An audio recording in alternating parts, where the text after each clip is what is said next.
guys, Gigs here, and we have our review of Steel Division 2, which, from a single-player perspective, is a far better game than any of the past games that Eugen has ever made. Not like that's very hard to do with how terrible Wargames AI was, but any step forward is a good step in the right direction, so to speak.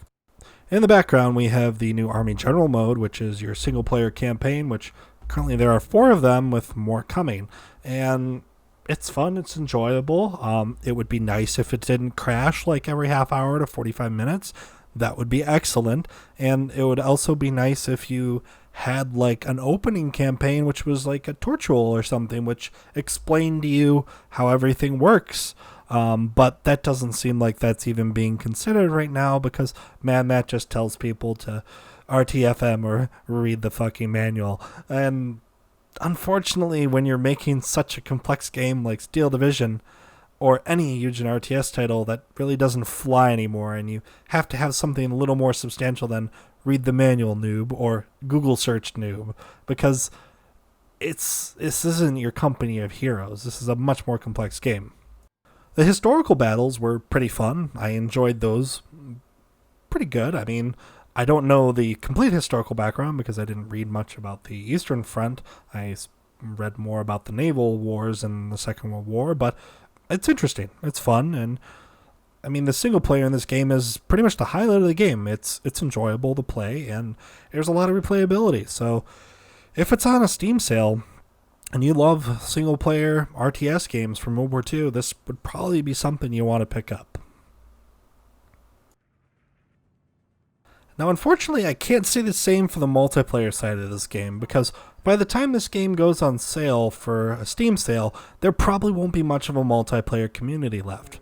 And the reason for this is there's no multiplayer matchmaking. Like, you are forced to sit in a lobby for 10, 15, 20 minutes and get queued against God only knows who, and these people could be far better than you, they could be far worse than you, and it makes for a really unbalanced, unenjoyable experience for the game in general.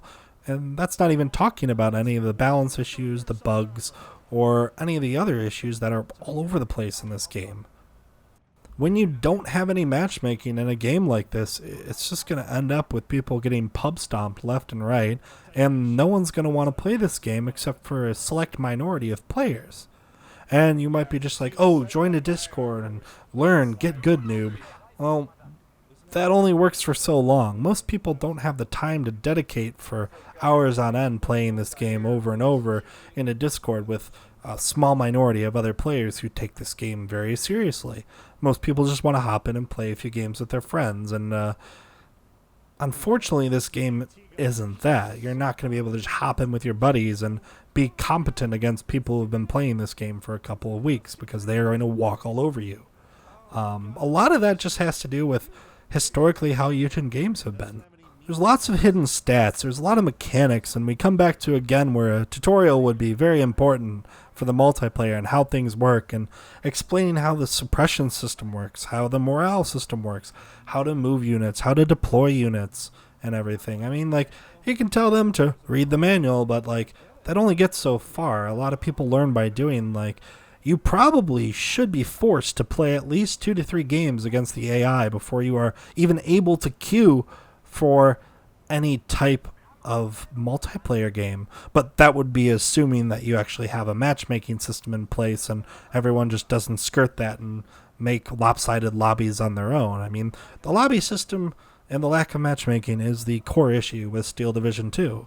And you can't even argue that it's not, because no one wants to sit there for 20 or 30 minutes and wait for a lobby, especially during North American time, because this is more of a European-dominated game. At 9 o'clock at night on a weekday, you could be waiting for 20 minutes just to get a game in North America in the Eastern Standard Time Zone, which is kind of unfortunate. And it's just, it doesn't seem like it's going to improve. Historically speaking, Eugen RTS games usually peak the week after launch, and that peak of players is about the most players you will ever see on the game ever. And this game only peaked at 2,400 players, whereas Wargame and Steel Division 1944 peaked over 4,000 and were pretty busy for the first month or so of their launch. And Wargame even was pretty busy and had 2,400 players in 2016. I remember queuing into some weekends and having lobbies on lobbies on lobbies that you could play in, and it doesn't seem like this game is going to share the same fate of Wargame and have infinite replayability and have a large, vibrant multiplayer community for such a niche game. So in conclusion, if you're okay with supporting a small indie developer that has questionable labor policies and kind of ignores the community, then buy this game. If you enjoy single player, you'll probably enjoy it. But if you're coming for a balanced multiplayer game, or you've played Wargame for hundreds of hours, you're probably going to be disappointed with the overall Steel Division 2 experience because it doesn't address any of the core issues that have plagued Eugen RTS games for the last 5 to 6 years. So it's just more of the same old, and it doesn't feel like any of the developers want to acknowledge the community or even make an attempt at fixing the issues with the game. And it's probably already too late to fix a lot of the core issues with the game because a lot of the people who were going to buy it have already been like, nah, no thank you. I don't want to play a game that doesn't have a torch roll or a game that doesn't have matchmaking because I'm going to get annihilated.